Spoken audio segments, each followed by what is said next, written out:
Welcome to Webinar Wednesdays. I am John Talman. I am pinch hitting for the great Michael Gogan, and super excited about our guest this week, Shane Unger, who is the founder of Abide Safety Company. Shane, it's awesome to have you with us today. How are things in your world? Yeah, thanks for letting me join you guys. I'm excited for our time today. Things are good. They're busy. A lot of activity, and I think it's pertinent to the people that you guys serve. Yeah. A lot of companies that we're helping with are, the similar companies you guys are serving, and so I think it'll be a good piece of information for everyone who hops on or listens later. Cool.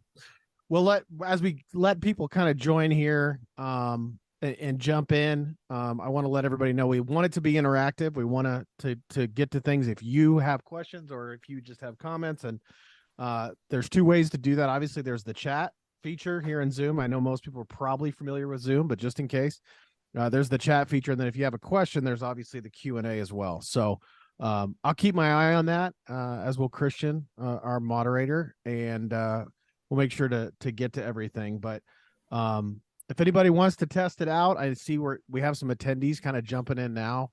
You can let us know where you're coming in from, city and state or whatever. At least we'll know, that things are working on that end. But I want to get started with Shane. Shane, if you don't mind, just kind of talk about your story and how did you get from kind of tell me if I'm wrong here, but learning a little bit about your bio, you started in construction, but how did you get to creating Abide Safety Company? What was that journey like for you?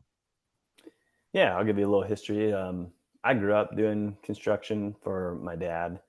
Small town Nebraska. We got involved in about everything, right, that you could get your hands on. Lots of roofing, framing, kind of the rough side of the construction. And so that's where originally just learning a lot of the skills and in the construction world. I went off to college, spent probably more years there than I needed to, but got an MBA, went into the finance world, and which was great. But there's something about having kind of a blue collar construction in your blood. And about a decade ago, my father-in-law was doing just on a very small scale some safety work, and he was gonna kind of hop out of it. And so I was testing it out, kind of seeing what it was all about. And man, I saw a great opportunity to be involved in the construction industry in a different way than originally, and saw a need. Talked to a lot of customers and hopped out honestly from there, just did it full time and kind of took a chance. So that was Safety Compliance. That's a company that we still have and operate today. A lot of in-person trainings, but Abide was really kind of born out of that because with COVID, obviously a lot of things went digital, but it really wasn't COVID that was the cause. It was just kind of one of the things that pushed it over the edge. Is we had a lot of companies who struggled to, do safety, especially if they're mobile, if they had multiple locations. No one really wanted to monitor it. How do you get everybody signed in, documented, right? Someone's sick, they had to take their kid to school, they're on vacation. And so chasing people down was a huge task. And this really allowed people to take training anywhere at any time, and you can monitor if anybody's not done it. So it was really born out of a need to help companies stay compliant. And so we do both, right? We can do the digital side, the in-person side, but that's where it came from. That's fascinating. So let's go to safety for a second, because obviously Yep. people are joining Yeah. and they're in this space. And I'm probably not breaking any news here that they've probably heard of safety and safety training, et cetera. But at its core, just at the Mm-hmm. core of safety, and then maybe not along the generic line of I need to be safe doing the work that I'm doing, But what does safety really mean? Like, what is the broader sense? Because it seems to me like you found this need of, Mhm. hey, I think people know about this, but like, if you were walking this group of people or anybody that's going to see this and you were going to define safety and its importance, what would you say to that? I would say number one, it's honestly because we care about people, or we should care about people. When you see a catastrophic event, it really shakes you and puts things into perspective that, people are working to provide for families. You have a business to be able to provide for your family.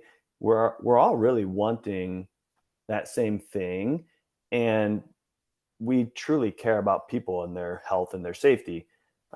In companies that show that, there might be an investment cost in that, but they, over the long term, outperform companies who don't invest and care about their employees. That's not groundbreaking either, is right. Employees want to be cared for, Mm-hmm. and businesses that take care of their employees have better retention, better safety, and their employees feel more valued. So the heart of safety really should come from, we care about our people. Now, I also know there's a lot of the other side of the financial side of saying, hey, if we invest a little bit of money here, we can keep our mod rating down, keep our work comp premiums down, insurance rates down, right? Our labor force is consistent. We're not missing a guy because he's hurt. There's a lot of different factors that financially are beneficial if we invest in safety that um, sometimes people overlook, because it's right. You got to invest first to then reap the rewards. Yeah. How do you approach it? So let's go here, two-parter, and both sides of it. The differences, and for those that are wanting to gain, as much as they can from this, there's the Yeah. difference of the importance of training from the employee perspective and then Yep. from the employer perspective. Can you Yep. talk about those two things, the differences and the approaches, and how they differentiate with one another and the importance of both? Yeah. From the employee perspective, a lot of times, especially guys who have maybe been in an industry a long time, it's like, yeah, yeah, I've been here, done that. Right, I've done right. it this way forever, Yep, right? yep, yep. And and sometimes, if it's not safe, eventually that will catch up to them. Statistically, you do something unsafe long enough, you're going to have repercussions. So Sure. from that side of it, employees don't always do a good job at thinking about the long term. A lot of times we're under time constraints, pressure to get things done fast, right? Efficient. But one injury really does derail a whole project's efficiency, the ability to complete it, the cost. And you think about just a serious injury. If you're going on work comp, I'm very thankful work comp is there, but but it's getting you about 2/3 your paycheck, right? So you're not making the money you could be making. It's not to make you rich, it's to help supplement. So Mhm. that's an actual financial cost to an employee. There's emotional, mental cost that people don't think about. When people can't work, it takes a toll on them mentally and physically. We want to work. We're designed to work, and to produce and to have an accomplishment at the end of the day. So it takes a huge toll on the employee's family, finances, and we don't really maybe put that into perspective until something sadly has happened that Right. we're in that situation, right? So Sure. that's the employee side of it. The employer would have some of the same things where employees that are on the job site every day because they're not hurt are more effective, they're more efficient, they have better high quality work, less errors and oversights, right? They're sharp because you got that bum ankle and you're just kind of hobbling around. You might be on the site, but you might be losing productivity and efficiency. Sure. So you can keep your work comp, your mod rates down for insurance, and I bet you if companies here went and looked at their insurance premiums, if they don't know them off the top of their head, I'm sure they would all say, I wish I could lower those.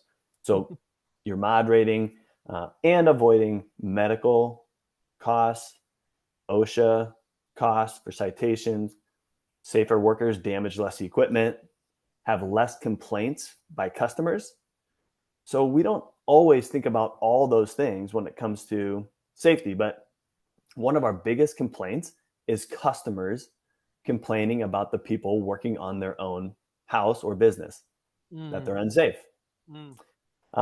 And as you know, in a digital age, one person going online just railing on you for, Yeah.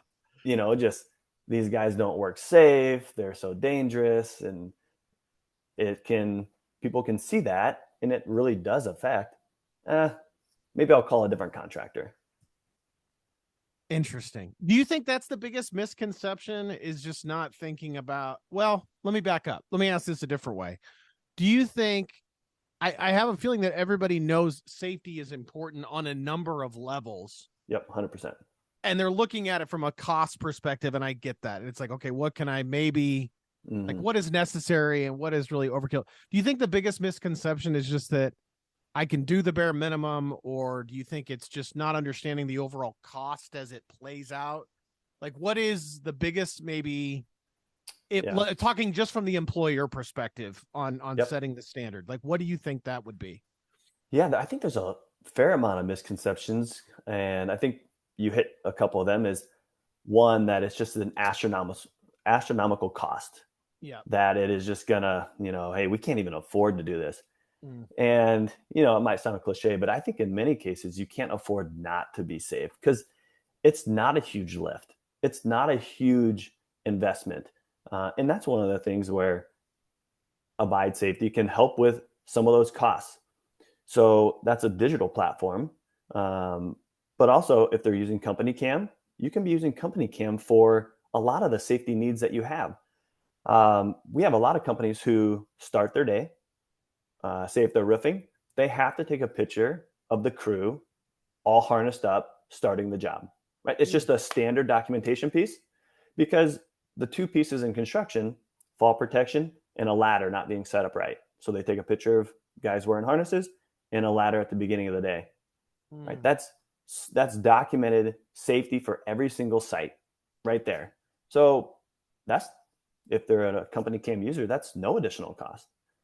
So some of it is just, hey, we need a little bit of help in these areas. And some of it is, hey, let's just talk about it, because you might have the resources, and it's just putting in a simple process or procedure. Sure. So so it's not as expensive as people think it is. Um, the second one is, it's not as intrusive as people think it is. A lot of times people say, I don't have time to shut my company down for an hour every week. You know what that cost me to shut down 40 employees? Hey, they're mobile and now we all got to go to one job site, and by the time you kind of mess around, or do I Yeah. got to get them breakfast, and you know it's really not that intrusive. We have a lot of meetings in person that are quick, but they're effective and simple. And again, Abide being an opportunity to do it digitally, where people don't even have to leave a job site. They can do it at any time of the day. They got a break they want to do it on. Great. So it's really not as intrusive as people maybe think it's going to be. What do you think on that note? Just talking about misconceptions, are there two areas where, like, if we were doing a T chart and I said, okay, these are some safety measures or things that I would put on a checklist to make sure that I have done, as on one side, is there a list of those things that maybe people don't need to do that think they need to do, and then vice versa, that they're not doing enough or isn't as important? Like, how would you divide up Mm-hmm. maybe some common things safety wise that people think, oh, I've got to take a photo of this, and this, and you're like, no, you really don't. What you do need to do is, you know what I mean? Is it, Yes. what would you say about those two categories of items? Yeah. I mean, I'd kind of break down safety in just some buckets that I think people Yeah. need to be thinking about. One is like a checkbox item almost, is, do you have a written safety program? It does not have to be this astronomical document, but do you have written programs? And then, are you doing training? Right. So again, that's where Abide comes in, and then inspections.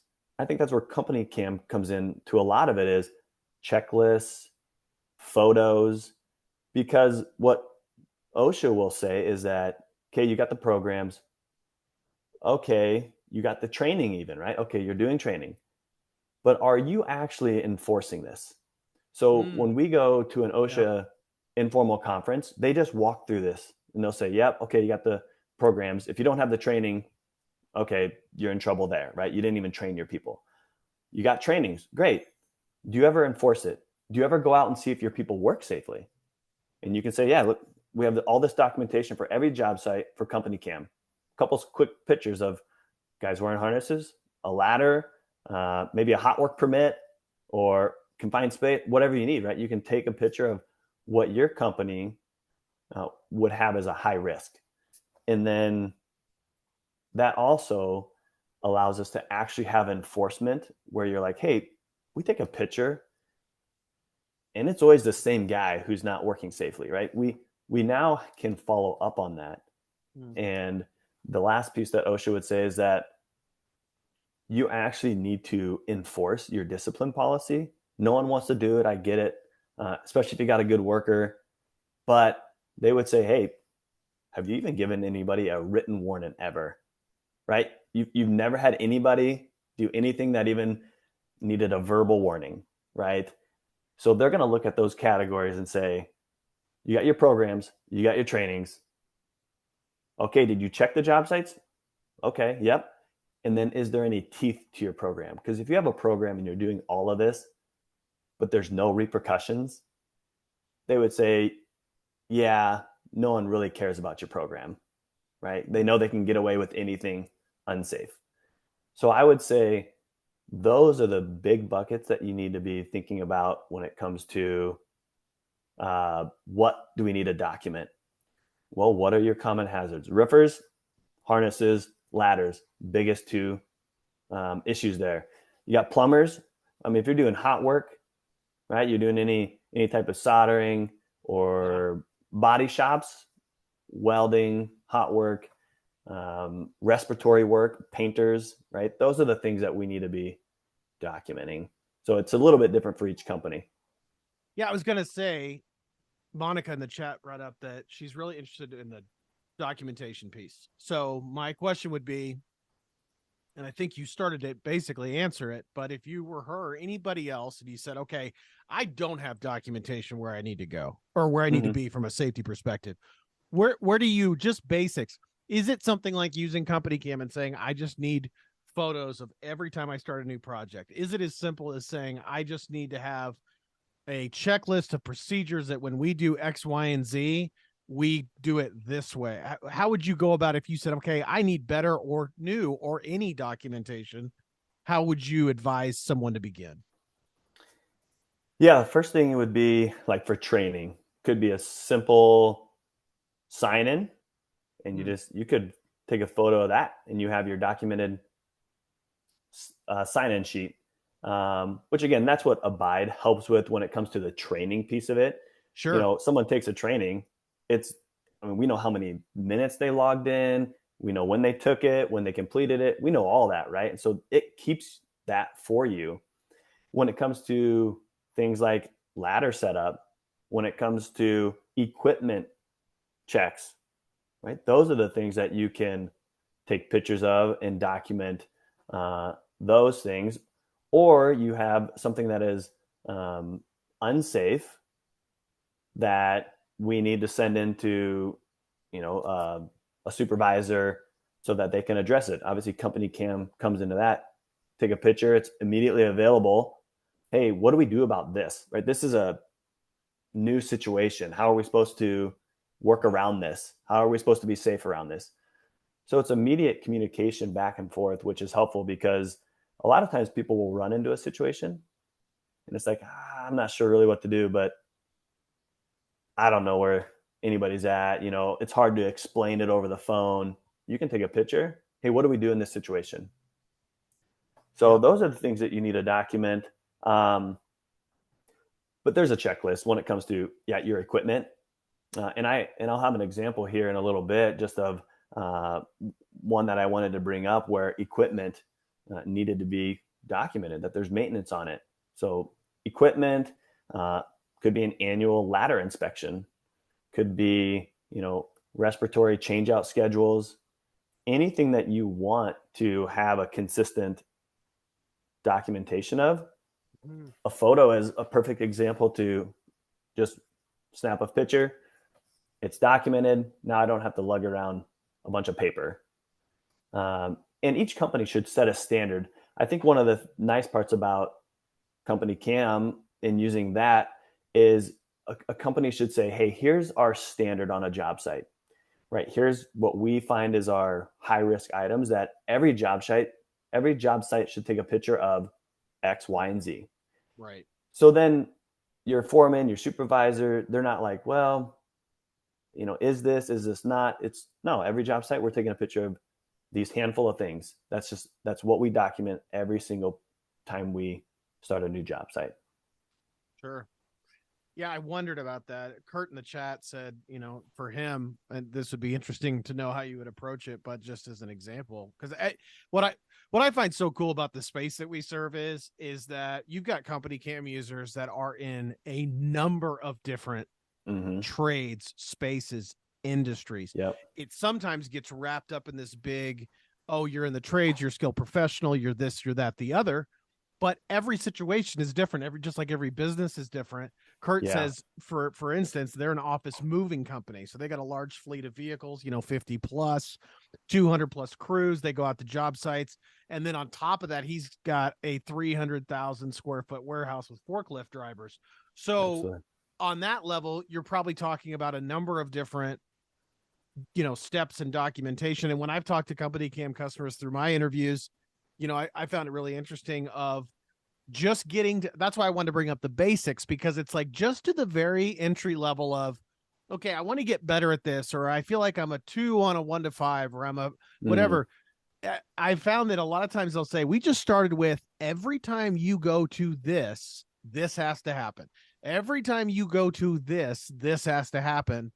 And that kind of maybe decomplicates things, and it doesn't seem so massively like this big undertaking that's impossible to carry given the weight. I mean, is that kind of a good Absolutely. strategy I think going into about that? I think about this situation here with Kurt, and thanks for asking the question. Is that many vehicles moving around, right? You need to be on top of, are these vehicles safe to drive every day that we drive them, Right. right? So having a checklist or documentation of just your daily vehicle check. So going through that's just basic, blocking and tackling. And essentially, when it comes to safety, is, are you documenting those things? Your warehouse, and we have a similar. It's not an office moving company, but we work with a company. They got 1,200 employees, and they got about 16 locations. One of them, actually, two of them, is really, really large parts warehouses that deliver parts all across the Midwest. And so forklift, that's a prime example. That's even just an emphasis by OSHA. That is something they are targeting, is forklift. And so making sure you have any forklift operator trained. You have to have them go through a training on, classroom. There has to be a hands-on demonstration, and there has to be an evaluation. If you're missing any of those, they are not certified to operate that forklift.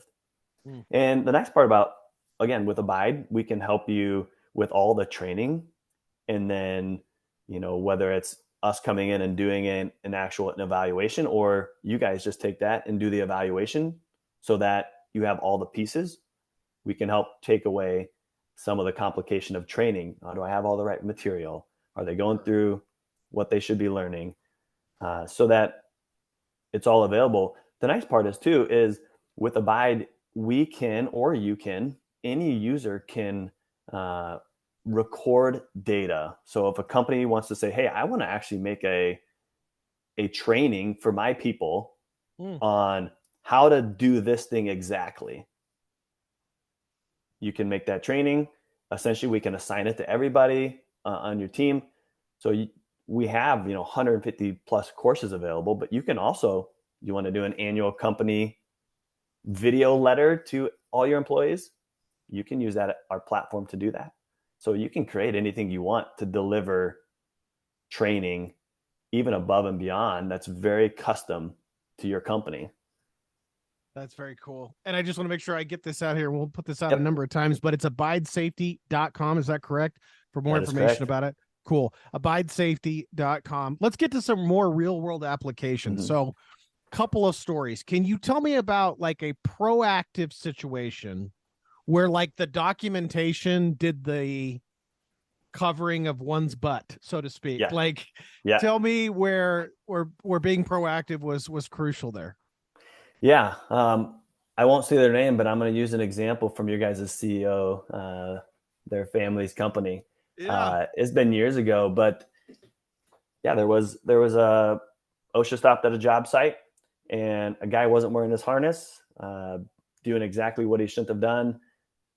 They take pictures, right? They have all the documentation they need. They walk up and say, "Hey, here, look at we've been watching for the last half hour.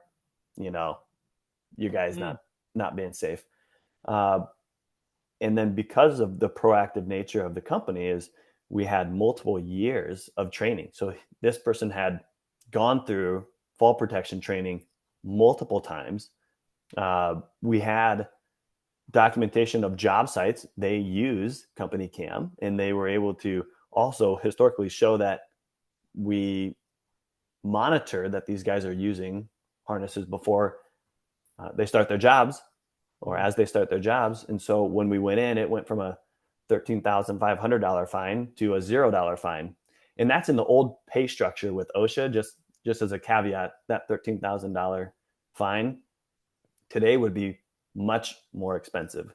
Mm. And so that's somebody being proactive.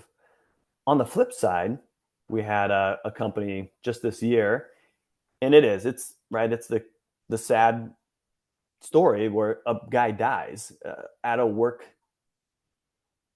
site, and Mm. there's an equipment malfunction. And so we have OSHA, we have attorneys, we have insurance companies. They're all on this site. Thankfully, they had enough documentation on this equipment being serviced by a local company that they were able to defend themselves there. But on the training side, OSHA still came in after the fact, right? Not even talking about the manufacturer and the litigation that's going on there. OSHA still came in and gave them $42,000 worth of fines, right? On Mm. top of what's already a terrible situation. Sure. And then we come in, right? They call us, we come in and we help them. And essentially what we do is we can't obviously, we didn't do anything historically for them. So we don't have any historical proof, but just that they are implementing new programs, new processes, new procedures, that they're committing to financially invest in safety. We lay out a plan for OSHA.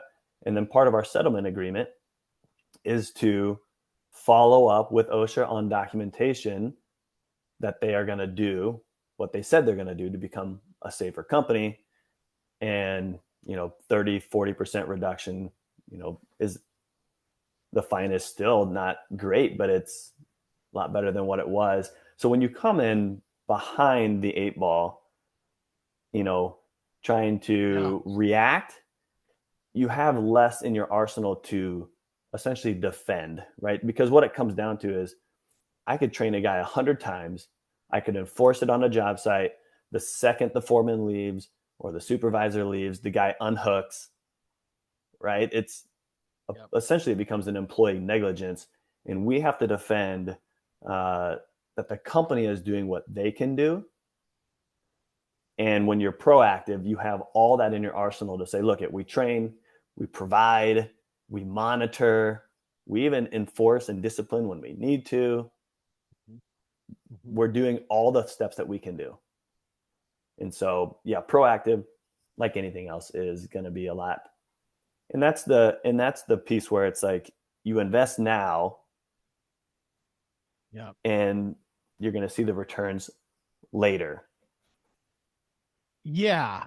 And so you're back. Let's go back to the scenario of I need to document better. What Mm-hmm. tools are you using? I mean, is it a CompanyCam community checklist thing? Is it as simple as having written documentation, digital documentation, and even to that level, how important is having paper copies of things like Mm-hmm. that now versus just digital? Yeah. One, you need documentation no matter what it is. In OSHA's eyes, everybody, that gets cited will say, well, we do train. We do this. We just Mhm. don't have any proof. And they're like, yeah, I know, right? If if you don't have any actual physical proof, for them it never happened.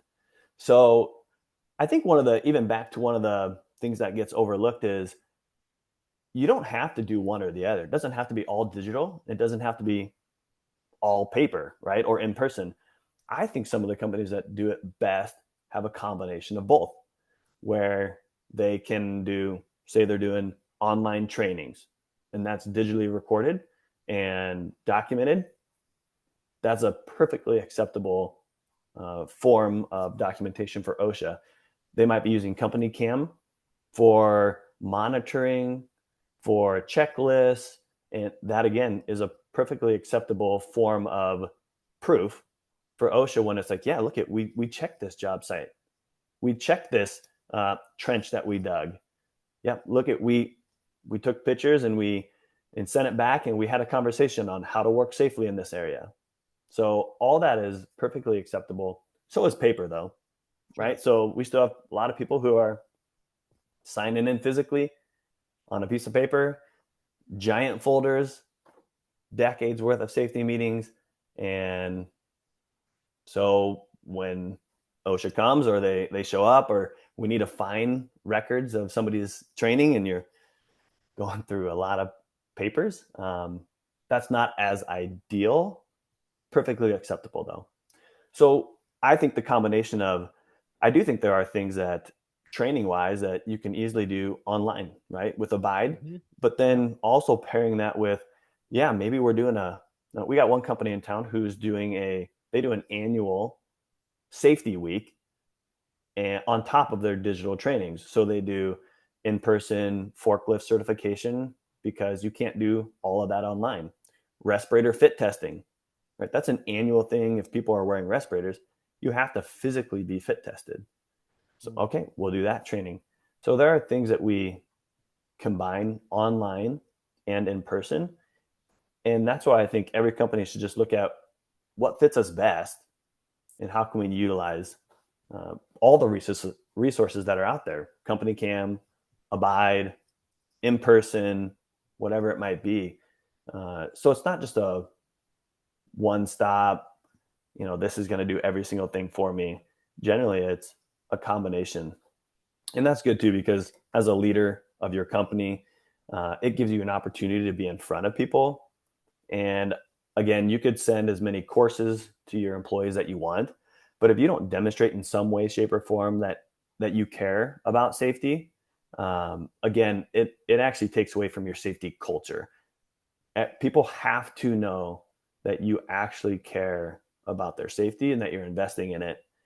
We'll have some situations too where a foreman, right, might tell you to work safely, and then they're over there doing the exact thing that they told you not to do. Right.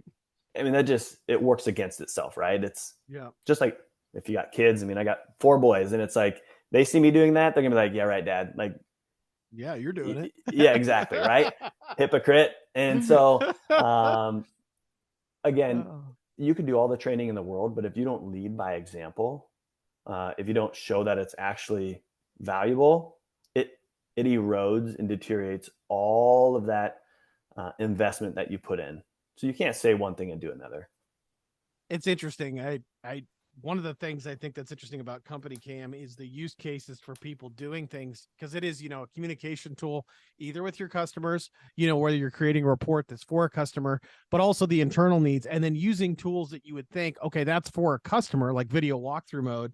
And some Mm-hmm. people are like, no, I'm using video walkthrough mode to show an exact training situation, Yes. and then the checklists roll into that. So that's why I was curious about the tools. Yeah.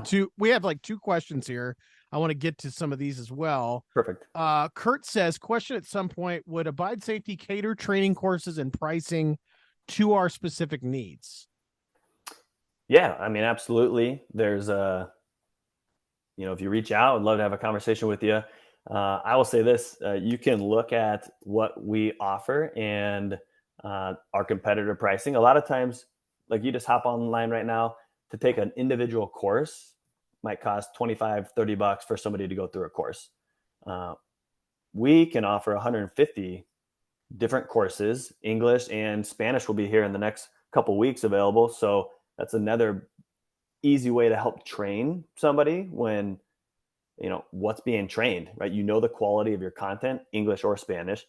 But our pricing is, and you can see it on our website, it's tiered, but it's a fraction of that. For $18 per user per year, right? You can have access to all these courses. Hmm. So it's astronomically affordable, which was one of our desires, is to debunk or at least prove that safety doesn't have to be this outrageously expensive thing, right? You got 20 people and you put them through a $30 course, and you're trying to do that once a month on a safety topic. Yeah, that adds up. Sure. So when we can do on an annual basis what people charge you on a monthly basis, that's why I think, yeah, reach out. I'd love to have that conversation. What it is for your company to customize, where And we'd love to your help. email address for those that want to contact you is fire that to them. Yep. Shane at Abide Safety. I'll put it in the Great. chat here. And while you're doing that, so our moderator has one as well. And yeah, so Shane at abidesafety.com, that is in the chat right now. For those that are rewatching it, they have that as well. So I'm going to get to their question, but I have a question that I was thinking Yeah. of, is that I think a big misconception is the price and the cost and not assuming all that. We talked about that. How much is also a misconception of how do I keep up with the moving target that is federal, state, local regulations, and how do I know when they Mm-hmm. change? And oh, I didn't know that that was the new rule. And it's Mm-hmm. almost, I get the impression that some people are like it's a full-time job just to keep up with changing regulations. How much do you hear that as being Yeah. a factor? 100%. I think, like any government type regulated process and procedure, it's much more convoluted than it needs to be. I mean, that's just my opinion of working in this space for the last decade. But I would say this is, it really doesn't change all that often, as Mm. maybe as much as people think. Um, I think the difficulty is that there's a lot of gray space, right? Their general duty clause just says an employer is required to provide a safe working atmosphere for the employee, right? So if they don't have a specific rule to apply to that citation, but they just deem it as unsafe, they can apply the general duty clause. And the general duty clause says every employer has to provide a safe working atmosphere. Mm. So it's really vague. Mm. So I think that's actually the bigger problem is, um, we were in OSHA's office this last month with an attorney out of Omaha, and he's fantastic. Been doing this for decades longer than me.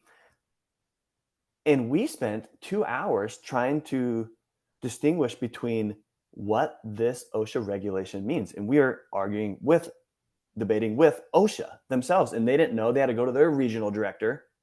And so it's like, if you guys don't know your rules in the gray area and you expect everybody else to, that's really tough. But the nice part, again, right, with any of our trainings, as things change, we load the changes. So the video content is adjusted based on anything new that's coming through, regulatory wise. There is a little bit of a difference though with, a good point out is federal versus state. So about half of the states in our country are have a state plan, and then half of them are regulated by the broader federal OSHA. So a state can actually implement their own state OSHA plan. Mm. And all OSHA says is that's fine as long as it is actually more strict than the federal plan, right? They'll say, yep, you can increase how strict it is, but you can't decrease how strict it is. So OSHA federal is the standard at which everyone is operating under. And then, yes, you do need to know which state has a state plan that might be slightly different, like Nebraska and Iowa, right? Right across the border from each other. One has a state plan, one is just under federal. And also, OSHA federally doesn't regulate government or local workers. Ironically, the government doesn't regulate government workers. Interesting. Where state plans that are implemented, some of them are implemented solely to regulate the local and government of their state. So it's generally not much different, but you are correct. Depending on the state you're in, they can have a little bit more stringent rules in certain areas. Question from our host: do you have any examples of employers incentivizing or rewarding safety on the job site, like safe driving records, etc.? Have you seen that as kind of a hey, we did the training, we need to abide by it, and for those of you that are, here's a perk. Have you seen that? Yeah, I would say this is a touchy subject simply because what OSHA would say is that if you incentivize employees based on safety records, it can easily incentivize them to hide incidents. Somebody gets hurt.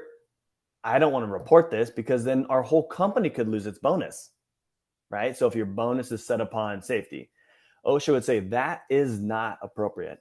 You cannot do that because you are going to incentivize people to hide accidents, hide incidents. They're going to pay for it on their own because they're going to feel bad if everybody's connected to that. Now you can do a lot of other incentivizing where it's like, hey, did everybody document every job site with the 5 photos we said you have to have? Right? I mean, because that's black and white. It has nothing to do with somebody getting hurt and not reporting something they should have. Hey, did we get 100% participation in the safety trainings that we assigned to people? Yep, great. Look at, we did our safety. We can incentivize off of that. So you just have to be really careful. And as a caveat, I would say you would want to work with your HR.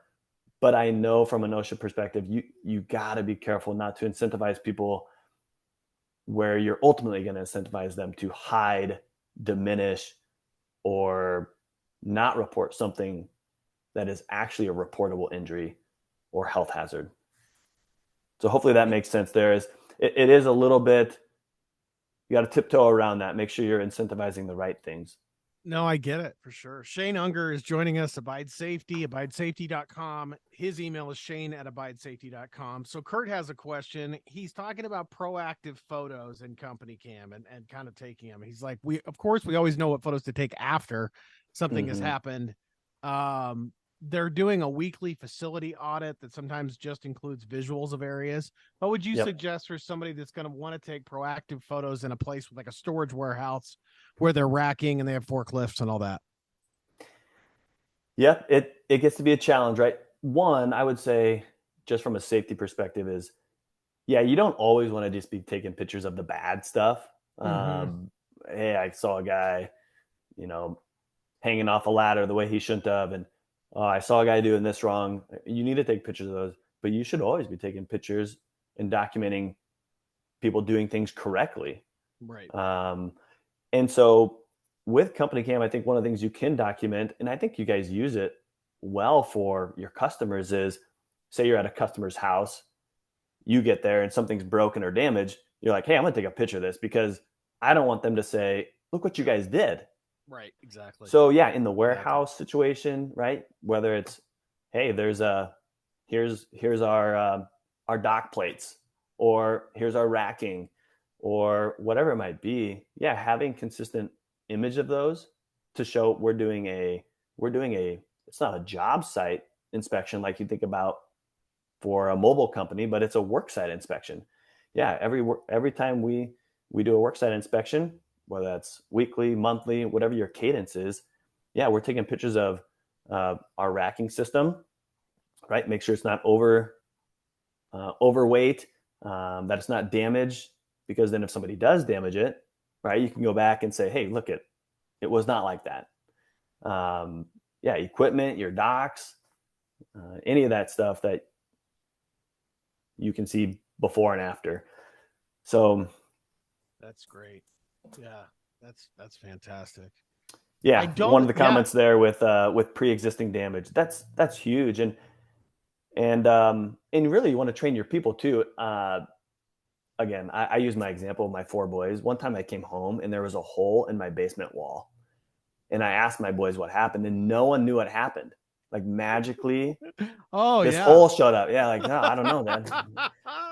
But you'll be surprised at a job site how many times that happens. There's broken equipment Yeah. or tools, or even if it's part of the property, right? Something happens and a guy just leaves, right? And so you come up upon it, and it's like, hey, you want people to bring that to your attention, Yep. to then take a picture, and that kind of covers their butt too, because it's like, hey, I was the next guy on the forklift, but I didn't hit it, right? I didn't Mhm. cause this damage. And so it's Mhm. training your employees to say, yeah, bring that to my attention. One, for your own sake, right? And two, Yep. just for documentation. Something happened. Here's a time frame. And a lot of times you can go back and, oh yeah, this guy was on that equipment at this time. I should probably at least go ask him if he knows what happened. That's interesting. We'll get to Kurt's question here. He has one more. He says, "Can you touch base on how you would use CompanyCam for a vehicle accident?" Yeah, when I was thinking about just kind of the layout for today's meeting, that's actually one of the things that came to my mind, and I have it on my notes, is we absolutely tell people 100 times over, if there is an auto accident, you need to take pictures. Yeah. Pictures, are worth 1,000 words. And I have a personal example of this. Is I was in a parking lot at a Chick-fil-A, and the line was out into the parking lot, and a lady tried to squeeze in between me and these other vehicles going the wrong direction. Right, big yellow arrow on the ground. Yep. Yep. Doesn't make it. Hits my car, which is parked, and then she gets out and she's like, "This has got to be somewhat of your fault." I'm like, "What?" And so I'm taking pictures of where my vehicle is, the arrow on the ground, the whole situation. Yeah. Anyway, we turned in insurance, and long story short is, right, she told a very different story of what Mm. happened. Mm. But the document, so they said, hey, private property, parking lots, police won't even come out unless there's somebody Yep. injured, right? So Exactly.